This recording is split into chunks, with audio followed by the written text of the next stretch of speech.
আমি দেখছি যে ঠাকুর নিয়েও ভেদাভেদি করা হচ্ছে। কিছু লোক আছে, ওনারা শ্রীকৃষ্ণের ভক্ত। ভালো কথা, শ্রীকৃষ্ণ আমাদের ভগবান, সবার সনাতন ধর্মের সবার ভগবান। কিন্তু শ্রীকৃষ্ণ যদি আপনারা ভক্ত হয়ে থাকেন, তাহলে মা কালীকে শ্রীকৃষ্ণর দাসী বলার কে? মূর্খ দল। মা কালী কোনদিন শ্রীকৃষ্ণর দাসী নয়, মা কালী স্বয়ং শ্রীকৃষ্ণই। আমাদের যে দুনিয়াতে বেদ শাস্ত্রে সবেতে কি আছে? তিনটে শক্তি আছে। মা আদি শক্তির থেকে প্রকট হয়েছে ব্রহ্মা বিষ্ণু মহেশ্বর। তাহলে বিষ্ণুরই রূপ হলো মা কালী, মা চামুন্ডা, কাউকে বি বলে না। অমনি ভোলে বাবারই রূপ হলো বজরংবলী, রাধা, এইসব। ঠিক আছে, আপনারা যেও এরম কথা বলেন যে মা কালী, অনেকজনকার আমি আগেও ভিডিওতে বলেছি কৃষ্ণ নাকি কালী হতে পারে, কালী নাকি কৃষ্ণ হতে পারে না। এসব আজগুবি কথা, এসব কে ফেলিয়েছে? এই গোষ্ঠীগুলোকে অন্য করার জন্যে। আর কারা ফেলিয়েছে এইসব কথাগুলো?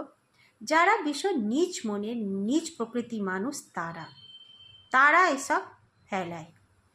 আর তারা বইও লিখেছে নিশ্চয়ই। তাই আমি বলবো, আসল শাস্ত্র পড়ুন, আসল বই পড়ুন, আসলটা জানুন। মিথ্যাটা জেনে কোনো লাভ হয় না। আর যদি মিথ্যা কেউ বলেছে, লিখেছে, করেছে, তা তার প্রতিবাদ করুন। শ্রী বিষ্ণুই মোহিনী সেজেছিলেন, উনি এক মেয়ের রূপ সেজেছিলেন। সবসময় মনে রাখবেন যে শ্রী বিষ্ণুরই নারী রূপ হলো মা চামুন্ডা, মা কালী, যত মা আছে ওটা নারী রূপ শ্রী বিষ্ণু। আরেকটা কথা, ঠাকুরদের কোনোদিন শুনবেন না বলে না তেরে সব মারা, এমনি গণেশজিকে মা পার্বতী হলুদ দিয়ে গড়েছিলেন, তাকে জীবন দিয়েছিলেন তার সন্তান। অমনি সব সন্তানই মাতারা নিজের শক্তিতে প্রকট করেন।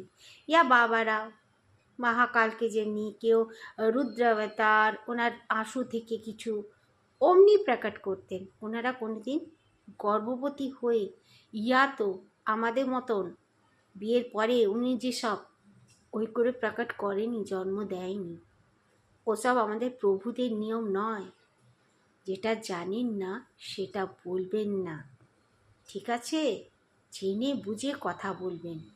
আর যেও এরম কথা বলবেন না, এমন রুল আসবে একদিন যে তাকে জেলে থাকতে হবে। আজে বাজে নিজেরাই